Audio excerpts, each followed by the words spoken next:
Alright, y'all. Let me take you inside what really went down at day 9 of Brown's training camp. Because if you've been following this quarterback storyline, and you know something just doesn't feel right. And yeah, I saw the reports, Tony.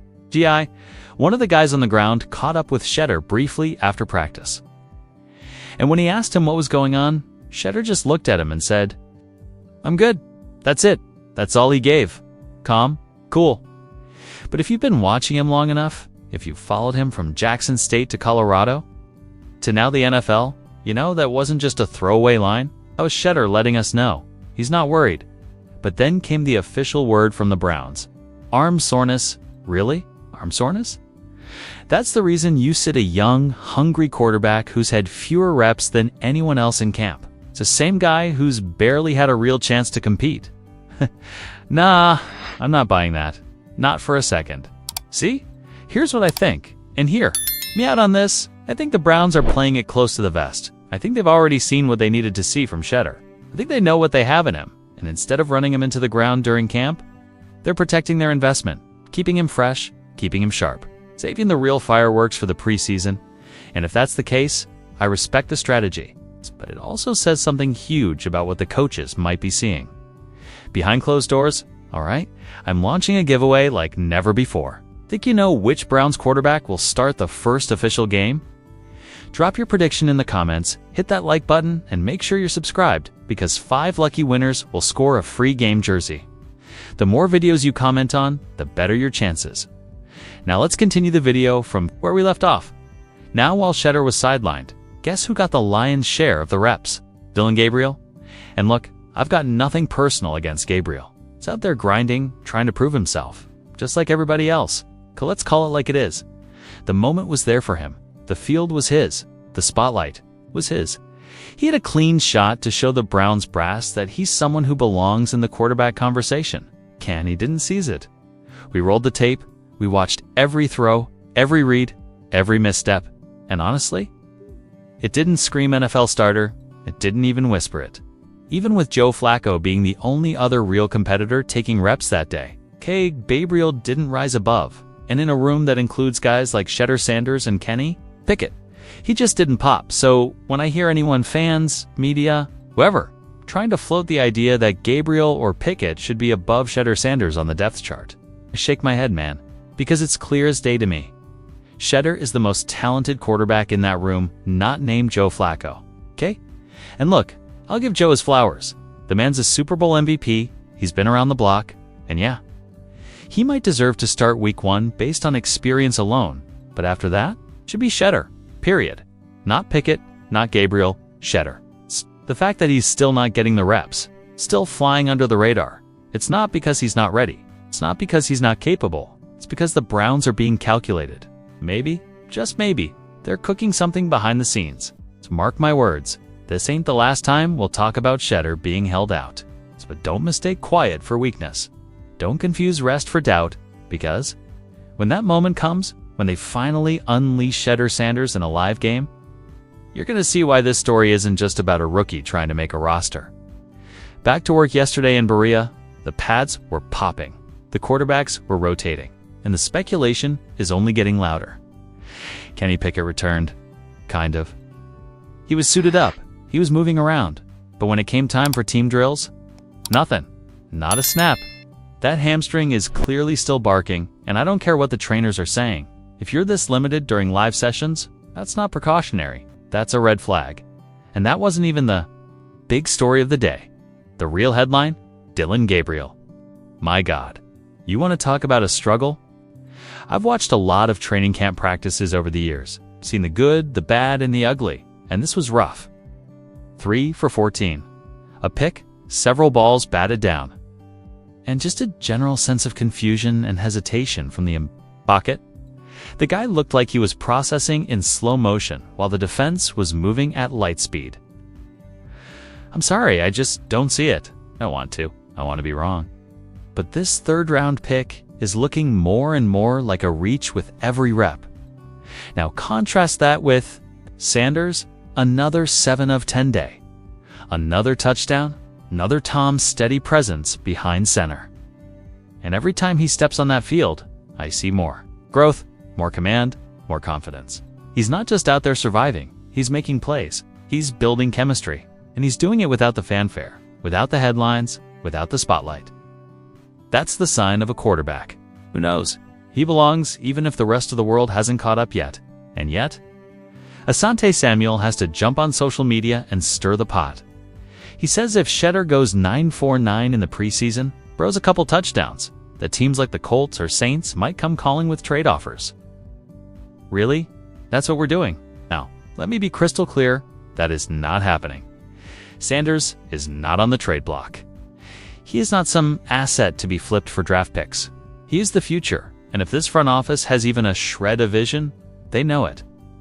You don't give up on a rookie with this kind of upside before you even know what you have. You sure as hell don't send him packing just because he's playing too well. It's not how winning organizations operate. Dylan Gabriel. Oh, you can float his name? Go ahead, but Shedeur. He stays. He grows. He builds. And one day, he takes over. And let's not ignore Joe Flacco. He's not going away quietly. Yesterday, the man came out sharp. 9-4-13, 2 scores, and a real sense of command with the first team. You can see he's starting to click with this system. I wouldn't be shocked if Stefanski gives him a series or 2 on Friday night. Against Carolina, let him prove it in front of live bullets. But after that, the real fun begins, because this upcoming week is Carolina week. Joint practices on Wednesday. First preseason game on Friday night, and the buzz is real. Panthers say their starters are going to play. Bryce Young might even get a couple of drives. But Stefanski, playing his cards close to the chest, won't say if our starters are going to take the field. But let me tell you, my gut says yes. At least for a series. Maybe 2. Now picture this. It's August. Training camp in full swing.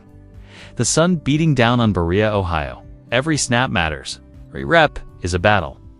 Every yard gained could mean the difference between a breakout season or fading into NFL obscurity. And in the middle of all that intensity, there's Shedeur. Sanders? The kid came in with buzz. Yeah, but what he's done since. It's not just lived up to the hype. It's blown it apart. Let's be real. Being the son of Deion Sanders gets your foot in the door. Hey, but Shedeur, he didn't just walk through. He kicked it off the hinges. 5th-round pick. That didn't mean a damn thing to him. From day one, this dude showed up early, stayed late, grinded harder than anybody out there. Footwork, mechanics, film, he attacked every single part of the game like his future depended on it. Because it does. And guess what? It showed. Precision in his throws, poise in the pocket, command of the huddle. By the end of the first week, insiders weren't whispering anymore, okay? They were straight up saying it. Shedeur looks like the best quarterback on the field. Not just the most talented, the most consistent. He wasn't just learning the offense, he was mastering it. But then, everything changed. Out of nowhere, the Browns coaching staff, led by Kevin Stefanski, made a decision that shocked everyone. Paying attention? Shedeur Sanders benched. His reps gone. Vanished. Vanished in favor of Joe Flacco. Yeah, that Joe Flacco. Now listen, I respect Flacco. Former Super Bowl MVP, decades of experience, all that. Okay. But let's not kid ourselves. His arm ain't what it used to be. A mobility? Practically non-existent. We're talking about a guy who can manage a game? Sure, but are we really saying that's the ceiling for Cleveland now? So why? Why would you sideline the most electric young quarterback in camp for a veteran who's clearly nearing the end? Is that question? It's echoing through the locker room, through the front office, through the entire fan base. Behind the scenes, players started talking. Quietly, Yab, you could feel the frustration. One offensive lineman said it best. When Shedeur's in, the whole offense just feels different. Here's a charge, a confidence you can't fake, a tease. But instead, feeding off that energy, the coaches doubled down, kept writing with the script, experience over upside, familiarity over fire, and Shedeur. Man, he didn't lash out, didn't throw shade. He did what leaders do. He worked harder. He lived in the film room, spent extra hours with the quarterback, coach, studied every inch of that playbook like his life depended on it. All the while, he watched from the sidelines as Joe Flacco ran with the ones. And the media, they picked up on it fast. ESPN's Daniel Ozus put it on blast. Why is the most promising QB in camp being iced out. Fans lit up Twitter, analysts tore into the coaching staff. Former players started chiming in.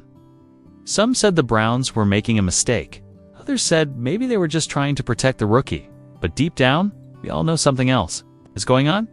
Because this ain't just about who looks better in drills.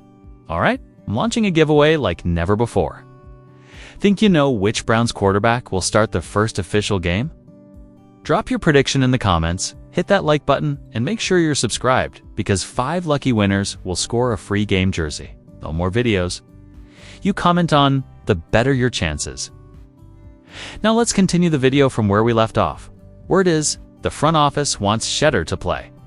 GM Andrew Berry sees the upside. Ownership are buzzing about the potential on the field. And off. But the coaching staff, they're clinging to comfort. Afraid to rock the boat. Afraid to hand the keys to a rookie who's clearly ready for the moment, and that's created a fracture. A quiet divide in Berea. One half of the building pushing for the future. The other half anchored to the past. And through all of it, Shedeur stays locked in, focused, unshaken. One assistant coach told a reporter he's not complaining. He's not making noise. He's using every reprieve the scout team wants to get better. That kind of maturity, that's rare, especially when you know you're being overlooked. And now, here we are. The preseason opener is right around the corner.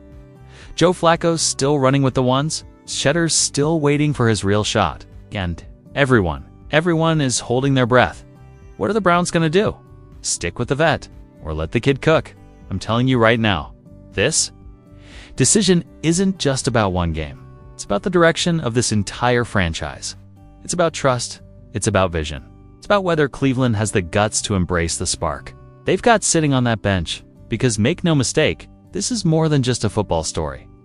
This is about ambition, about politics, about what happens when talent crashes headfirst into the power structures of the NFL and in Cleveland. That collision is happening right now.